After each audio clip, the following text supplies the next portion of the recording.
Hi, this is a brief summary of Cybersecurity for Smart Farming, Socio-Cultural Context Matters. For all of the details of this work that was done with Ola Michalec and Zamansky, check out IEEE Technology and Society magazine, volume 39, issue 4. Have a read and tweet us what you think. We did two things. A lot of literal fieldwork to build an informed picture of cybersecurity considerations in smart farming technology in Israel by interviewing and importantly listening to technology vendors, farmers and risk analysts. And second, clarifying the message that actually emerged that social cultural context is a very important factor shaping the likelihood and impact of cyber attacks. Smart farming isn't standing in green pastures, it's dealing with tons of data. It's sensors strapped to every cow in a herd, all providing detailed biodata that allows for the optimizing of running a dairy farm. Such data informs both day-to-day operations, but more importantly, long-term strategizing and decision-making. Simply put, happy cows equal better products equal better business. Cyber attacks are likely to follow.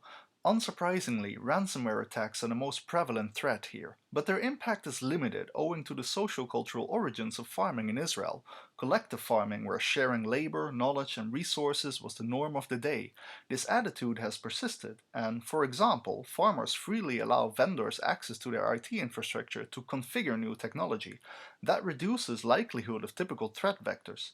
Even if an attack were to succeed, its impact is severely limited because farmers really only need the long-term data. But here, freely share and exchange data among colleagues helping each other out. That in turn reduces likelihood of attacks, because why would an attacker bother if you never get any payment? Word of this technology and its obvious benefits for business spreads across borders. So when it gets adopted in other countries, the social cultural context changes too. Think, for example, about a more individualist farming sector where others are seen as competitors rather than colleagues. No access is given to the foreign vendor to configure things, leaving more chance of a poorly configured setting that lets an attack slip through. And when that ransomware attack succeeds, the impact isn't mitigated in the same way either. Nobody is willing to share data or help out a competitor anymore. The difference in threat likelihood and impact is thus night and day across different social-cultural contexts. And that's the key message. Yes, where there's technology, there will be cyber attacks. But that's just like where there's smoke, there's fire. We know that fire can be good or bad depending on its context. And when it comes to the technologies we develop and use, we need to take this perspective too. Nothing is universally secure or insecure. Social cultural context matters.